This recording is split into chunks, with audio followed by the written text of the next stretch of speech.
네, 간이 지치면 해독이 안 되죠. 해독이 안 되니 몸 전체에 독소가 퍼집니다. 간은 모든 암을 예방하는 가장 중요한 장기라고 볼 수가 있습니다.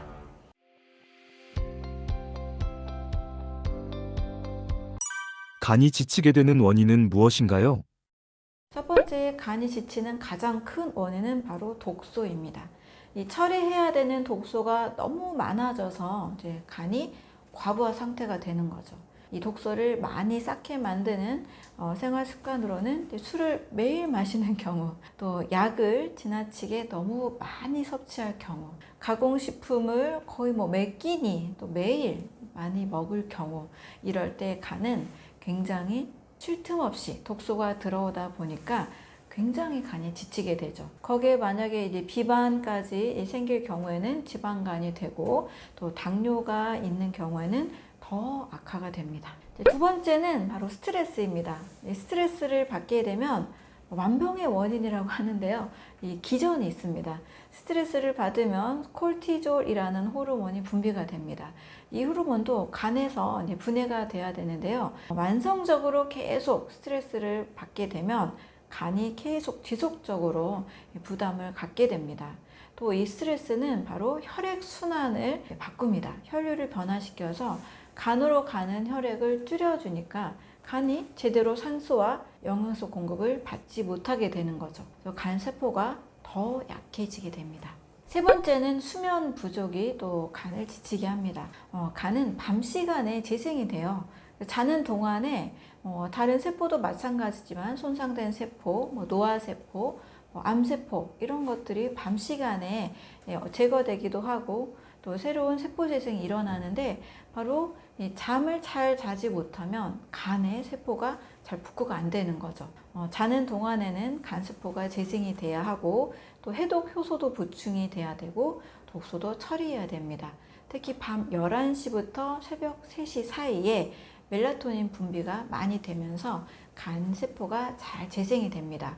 근데 이 시간에 잠을 안 자고 깨어 있으면 바로 간이 회복할 기회를 놓치게 되는 거죠. 그래서 만성적으로 수면이 부족한 상태에서는 간 기능이 매우 많이 떨어지게 됩니다.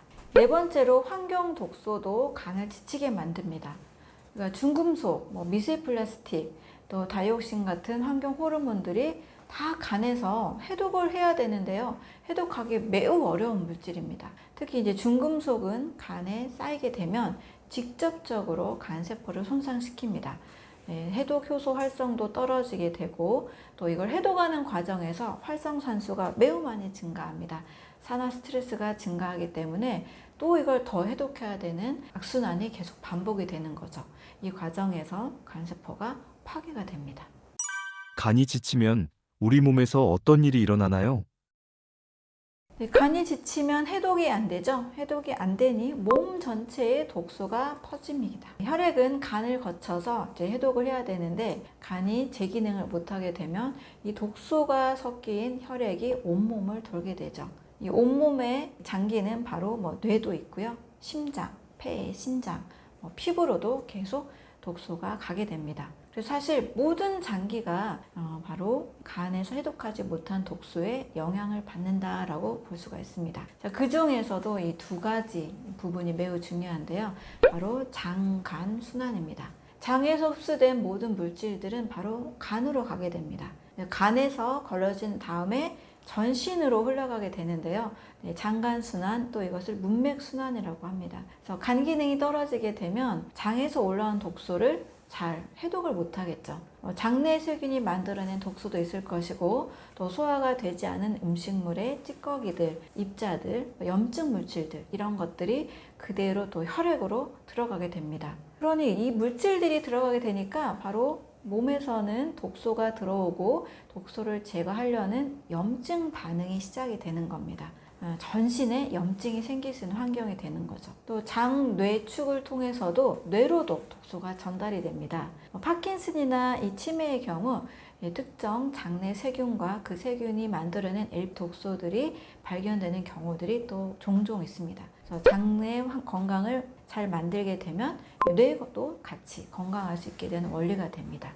자, 이렇게 염증들이 장간순환을 통해서 또 장뇌축을 통해서 온몸에 퍼지게 되면 바로 이 염증이 암이 만들어지는 출발점이라고 볼 수가 있습니다. 특히 이제 작은 염증들, 금방 사라진 염증들은 문제가 안 되겠죠. 바로 만성염증이 문제가 됩니다. 만성염증이 있는 곳이 바로 암이 잘 생기는 환경이죠. 그래서 우리가 간염이 되면 방치할 경우 간암이 된다라고 이야기하고, 대장염이 되면 계속 진행될 경우에는 대장암이 된다고도 하는 겁니다.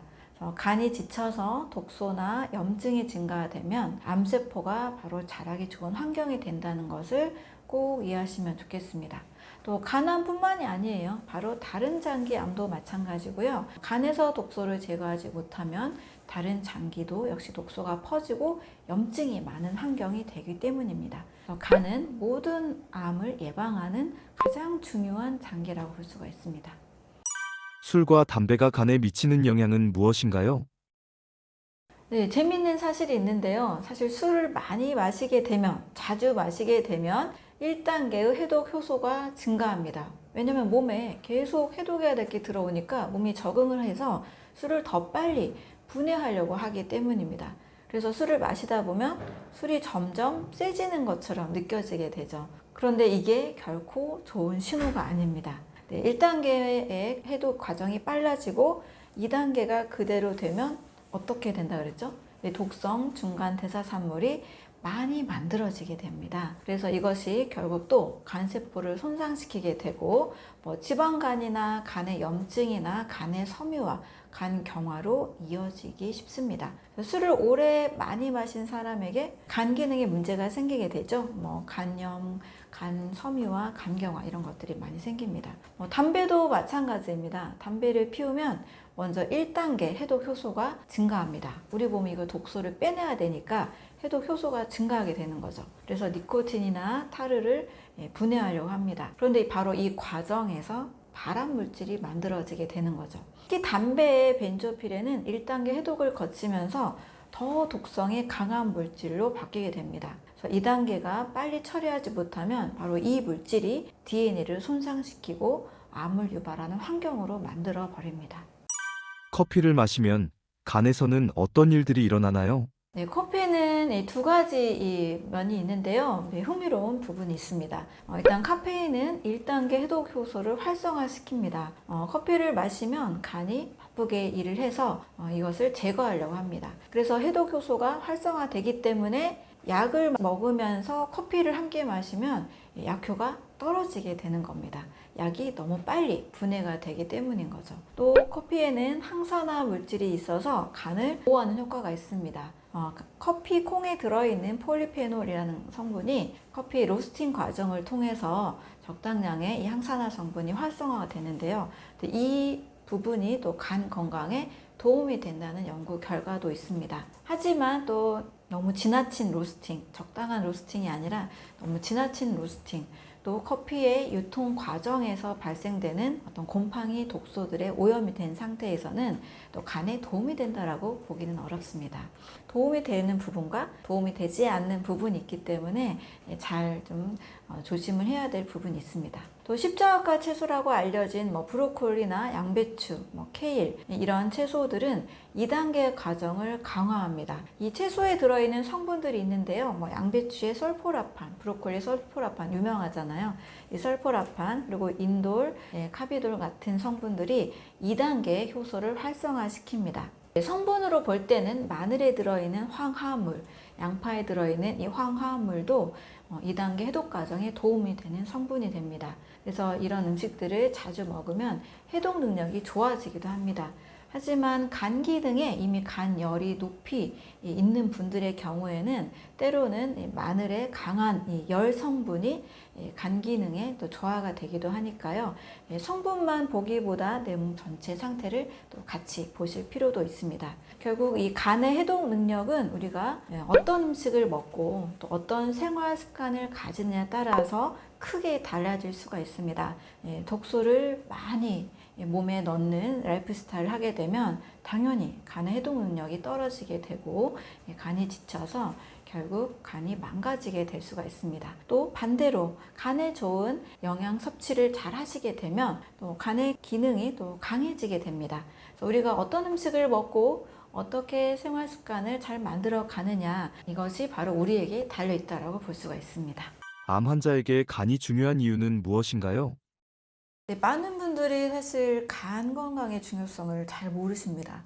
간이 이 단백질 대사의 아주 중심이고 간이 없으면 이 단백질을 제대로 이용을 할 수가 없습니다. 아미노산을 분류하고 필요한 단백질을 합성하고 또 불필요한 아미노산을 모두 처리하는 것 다 모두 간이 합니다. 우리가 먹은 이 단백질은요, 소장에서 일단 아미노산으로 분해되고 흡수가 됩니다. 또 이 아미노산들이 문맥이라는 혈관을 통해서 간으로 가게 되는 거죠. 간은 이것을 받아서 우리 몸에 필요한 것으로 만들어냅니다. 알부민이라는 혈장 단백질도 만들고 응고인자도 만들고 면역 글로불린도 만들고 또 각종 효소를 만들어냅니다. 특히 알부민 되게 중요하거든요. 혈액 검사에서 알부민 수치를 또 잘 체크하는 것이 필요합니다. 알부민은 혈액 속을 떠다니면서 여러 가지를 해주고 있습니다. 삼투압도 유지시켜요. 혈관 속 수분이 조직으로 새는 것을 막아줍니다. 또 호르몬과 약물도 운반하고요. 독소를 결합해서 독성을 제거해 줍니다. 그래서 알부민 수치가 낮으면 부종도 생기고 영양 상태도 나빠지고 면역력도 떨어질 수밖에 없습니다. 그래서 암 환자의 예후를 판단할 때 이 혈액 검사에서 알부민 수치를 매우 중요하게 보는 이유가 됩니다. 간은 또 불필요한 아미노산도 처리해 줍니다. 우리가 먹은 단백질이 모두 완벽하게 균형 잡힌 건 사실 아니죠. 어떤 아미노산은 좀 많을 수 있고 어떤 것은 또 부족하기도 합니다. 남은 아미노산은 간에서 이 탈아미노라는 과정을 거치는데요. 바로 아미노기 NH2라는 것을 떼어내는 과정입니다. 이 과정에서 사실 암모니아가 만들어져요. 이 암모니아는 독성이 좀 강하죠.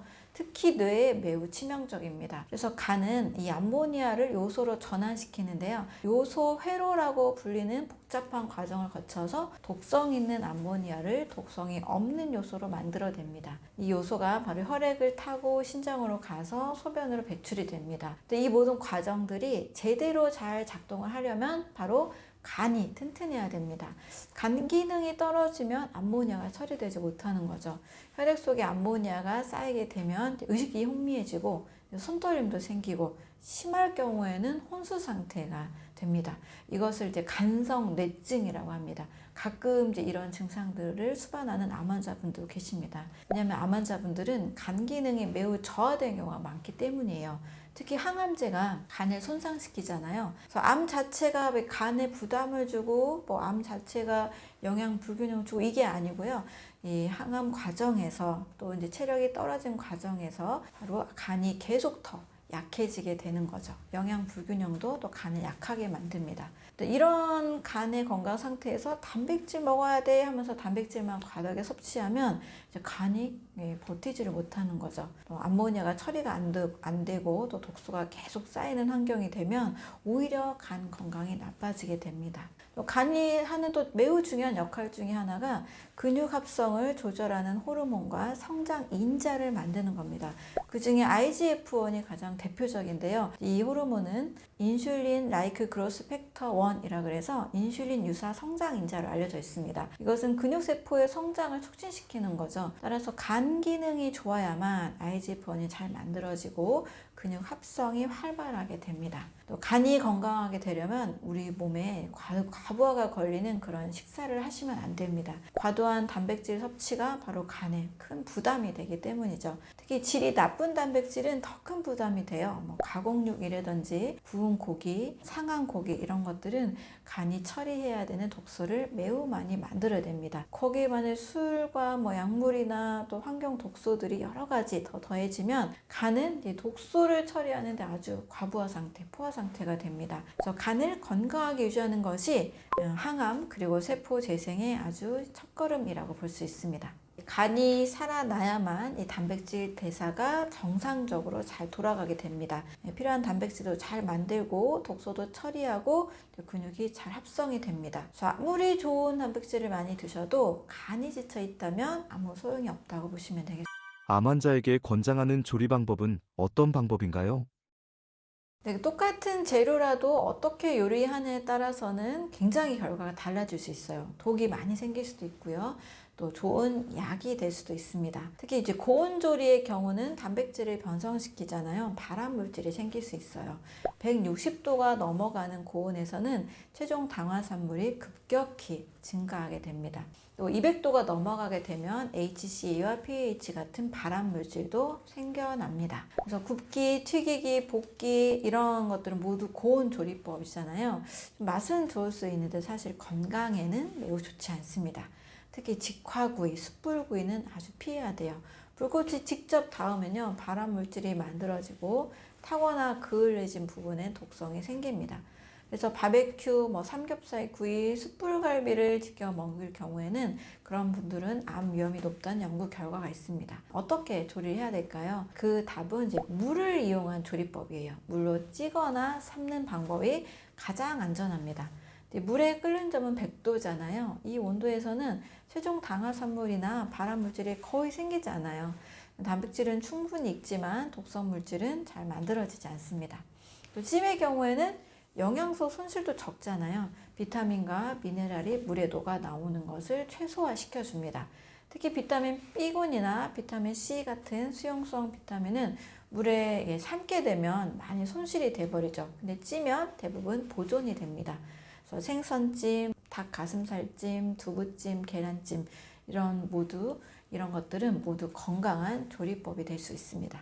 잘 삶아 드시는 것도 좋아요. 수육이나 백숙이나 삶은 계란은 안전한 단백질 음식이라고 볼 수 있습니다. 또 이제 국물 요리도 몸이 너무 이제 차가운 경우에는 밥과 잘 분리해서 드실 경우 훌륭한 요리가 될 수 있습니다. 된장찌개나 미역국이나 생선탕 같은 경우에는 밥과 구분해서만 잘 드시면 소화 부담이 없고 좋은 단백질을 섭취할 수가 있습니다. 다만 이제 국물을 너무 오래 끓이게 되면 퓨린이 너무 많이 나오기 때문에 지나치게 오래 끓이는 것은 좀 주의하실 필요가 있습니다. 조리 도구 중에서도 좋은 것은 압력솥 이 될 수가 있습니다. 높은 압력에서 빨리 익히잖아요. 이럴 경우에는 영양소 손실이 적습니다. 또 소화가 잘 되도록 부드럽게 만들어줍니다. 만약에 뼈째 먹는 생선도 압력솥에 넣으면 뼈까지 잘 익어서 부드러워져서 또 칼슘까지 섭취할 수도 있습니다. 이것은 또 회 좋아하시는 분에게 좋은 방법인데 날것으로 섭취하는 것도 좋은 방법이 될 수 있습니다. 회나 초밥 같은 이 생선류의 경우에는 효소가 살아있어서 생선에 들어있는 효소 또 소화를 돕는 성분들이 같이 있습니다. 그런데 이제 신선도 매우 중요한 부분이 되고 기생충, 세균 감염 이런 위험이 사실 같이 있기도 하죠. 그래서 면역력이 너무 약한 상태의 분들은 조심하시고요. 어느 정도 좀 면역력이 올라간 분들, 이런 암 환자분들의 경우만 좀 허용을 하면 좋겠습니다. 또 요리를 하실 때는 양념도 빼놓을 수 없는 아주 중요한 요소가 됩니다. 소금, 간장, 된장 이런 발효 조미료는 좋습니다. 화학 조미료, MSG, 인공 향료 같은 것은 반드시 피하는 것이 좋습니다. 또 마늘, 생강, 파, 양파 같은 경우에는 이 자체 성분에 좋은 항암 성분들이 많이 들어있어서 좋은 항암 효과를 낼 수가 있거든요. 또 이것들과 채소를 같이 먹을 경우에는 항산화 물질과 황화합물이 풍부하기 때문에 해독을 도와주고 면역력을 높여주는 효과가 있습니다. 그러나 제가 이제 마늘, 생강, 파, 양파를 주의해야 될 분들이 계시는데요. 이 자체의 성분은 좋으나 간의 기능이 너무 지나치게 손상이 돼서 열이 발생하는 분들이 계세요. 간열 증상이라고 하는데 이게 너무 높아 있는 분들, 열이 너무 위로 올라오는 분들은 이런 마늘 같은 성분들이 더 열을 발생하기 때문에 현재 간 기능의 상태에 따라서 같이 필요하신 경우에만 활용하시면 좋겠습니다.